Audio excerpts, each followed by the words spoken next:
ताईनो, तुम्ही पण सणावाराच्या उरलेल्या पुरणपोळ्या उन्हामध्ये वाळवते काय? मी वाळवते. कसं ते तुम्हाला सांगते.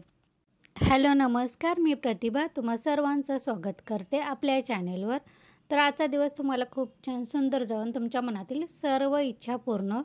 तर इथं सकाळ सकाळी बघितलं असेल तुम्हाला जाळीमध्ये भांडी भरून दिसत असतील, तर ती रात्री घासलेले ही सकाळची वेळ आहे. रात्री मी हिरवे वाटाणे भिजत घातले होते, ते आता कुकरला कणी लावून घेणार आहे, कारण मी हिरव्या वाटाण्याची उसळ बनवणार आहे. माझं कसं असतं, रविवारी आमच्याकडे आठवडा बाजार असतो, त्यामुळे शक्यतो कणी शनिवार रविवारचं असं भाजीला काही शिल्लक नसतं. मग एखादी आणली तर आणते, नाहीतर मग माझं कसं असते माहिती आहे, आता रविवारचा बाजार भरला की एकसारखं मग ते भरलेला भाजीपाला जो असेल ना त्याची भाजी बनवते. आणि जसं म्हणजे आता शुक्रवार शनिवार रविवार असं भाजी थोडी थोडी कमीच होत जाते ना, तर त्यावेळी मी काय करते की जे आपल्या उसळी बनवायच्या असतात ना, तर त्या मी उसळी बनवून घेते. म्हणजे आता हिरव्या वाटाण्याची उसळ म्हणा, काळ्या वाटाण्याची उसळ, मसूर मूग किंवा मटकी मोड आलेली अशा प्रकारच्या उसळी मी कधी शक्यतो असं ह्यावेळी बनवायला चालू करते. म्हणजे काय होते, आपल्याला एक दोन भाजी आणायला लागतात, ते पण आणायला लागत नाही. आणि आठवडी बाजार भरल्यानंतर कणी जे काय आपल्या फळभाज्या पालेभाज्या आपण आणलेल्या असतात त्या पण कणी नुकसान होत नाही, मात्र होऊन जात नाहीत. म्हणून त्या पहिला पटापटा करून घ्यायच्या. त्यानंतर जसं जसं आपला बाजार संपेल, जसा जसा दिवस बाजाराचा जवळ येईल कारण त्यावेळी मग हे उसळीचे प्रकार वगैरे असं बनवायचे. कारण एक एक भाजी मार्केटमधून भाजी आणायची म्हटलं ना, तिथं सगळे व्यापारी असतात. आठवडी बाजारात कसे शेतकरी आलेले असतात आणि आपल्याला बघून कणी ताजी भाजीपाला घ्यायला आपल्याला बरं पडतं. म्हणून शक्यतो कणी आठवडा बाजार कुठला पण एक पकडायचा आणि त्यावेळी आपला बाजार करायचा. तर मी इथं हिरवे वाटाणे कुकरला लावलेले आहेत. एका बाजूला बारीक गॅसवर दूध ठेवलेलं आहे, चपातीला पीठ मळून ठेवलेलं आहे. वाटाण्याचं कणी कुकर होईतोपर्यंत इथं बघा मी पाणी सोडलेलं आहे, म्हणजे माझं आवरायचं बाकी होतं म्हणून. आणि इथे मस्त असं सकाळ सकाळी कणी बाहेर थोडंसं 1-2 मिनिट फिरून यायला कणी दारातून बरं वाटते. कारण अजून पण कणी पाऊस असल्यामुळे सकाळचं कणी हवामान असं गारवा वाटतं आणि ते गार छान वाटतं. तर इथं कणी कुकर झाल्यानंतर मी नीलला उठवलं, कारण त्याचं शनिवार सकाळची स्कूल असते. तोपर्यंत मी माझं आवरून घेतलेलं आहे. इथं कणी मी कुकरचं झाकण काढून ठेवलेलं आहे, कोमट पाणी ठेवलेलं आहे, दूध देखील गरम झालेलं आहे. कोमट पाणी पिईतोपर्यंत दोघांना चहा पण गॅसवर ठेवेन, तोपर्यंत तो पण त्याचा आवरून येईल इकडे.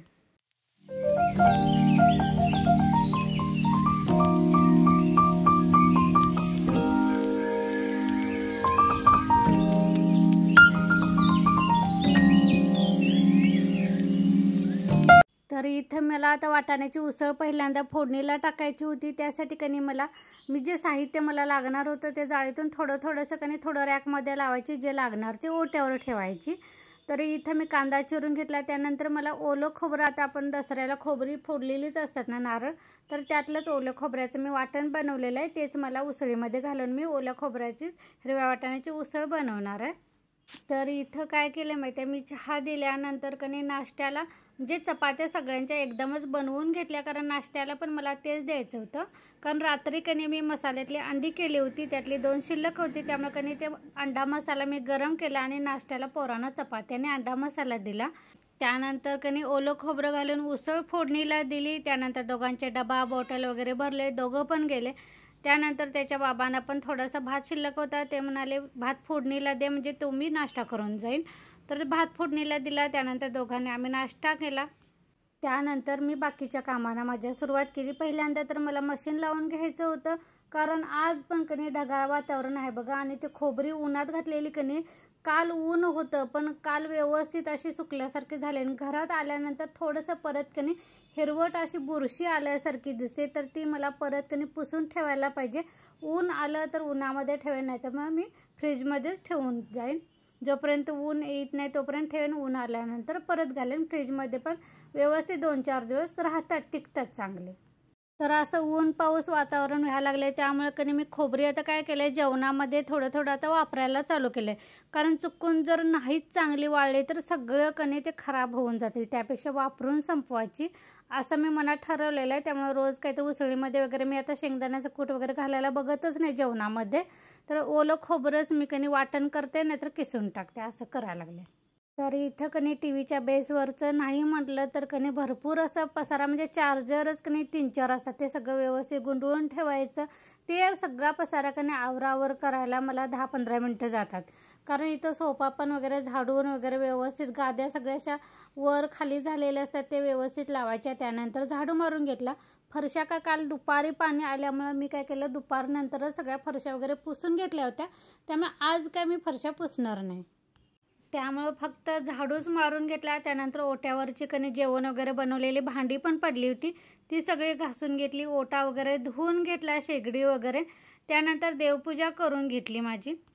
म्हणजे ही सगळी कामं आवरतोपर्यंत कणी माझं कपड्याचं मशीन पण झालं होतं. मग कपडे उन्हात घातली मी बाहेर उन्हामध्ये. तोपर्यंत कणी ऊन पण आलं होतं, खोबरी पण बाहेर ठेवलीत.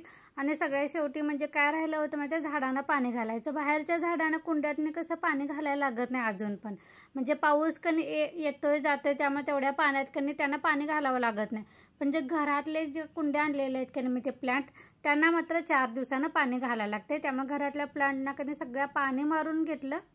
हां, आणि आता महत्त्वाचं काय सांगायचं राहिलं की पुरणपोळ्या का वाळवत्या आणि कशा वाळवत्या. कसं असते, सणावाराच्या 2-4 पुरणपोळ्या राहिलेल्याच असतात आणि मग ते चहासोबत पण खायला छान लागतात. पण कधी अशा वाळवून खाल्लेल्या कधी चहासोबत इतक्या भारी लागतात. तुम्ही वाळवून एकदा बघा. काय करायचं, आता मी इथे 4-5 माझ्या पुरणपोळ्या कधी शिल्लक राहिलेल्या आहेत, त्या मी सुपामध्ये असं पसरून ठेवलेल्या आहेत. तुमच्याकडे जाळी असेल त्या जाळीमध्ये ठेवा. खाली कापड हंतरवा स्वच्छ आणि त्यामध्ये असे पसरवा आणि त्यावर परत कधी कापड हंतरवायचं. कारण आपल्याला दारात किंवा उन्हामध्ये वाळवायचं, किंवा वर तुम्ही टेरेसवर असं कुरकुरीत होईपर्यंत वाळवा. आणि कुरकुरीत झाल्यानंतर कधी चहासोबत खाऊन मला सांगा कसं वाटते. मी म्हणजे हे कसं शिकले माहिती आहे, माझ्या लहानपणी कधी आमच्या मामांच्याकडे, आमच्या माम्याकडे अशा पुरणपोळ्या राहिल्या की असं कधी छतावर वाळवत घालायचं. मग एक एक कुरकुरीत कधी पुरणपोळी चहासोबत खायला द्यायची, ती इतकी भारी लागते ना. चला तर ताईनो, ह्यासोबतच आजचा व्लॉग पण मी इथंच बंद करते. तुम्हाला मी कधी नळामध्ये असे तुळशीची रोपं छोटी छोटी लावलेली आहेत बघा, हे बघा किती मोठी आलेली आहेत आता.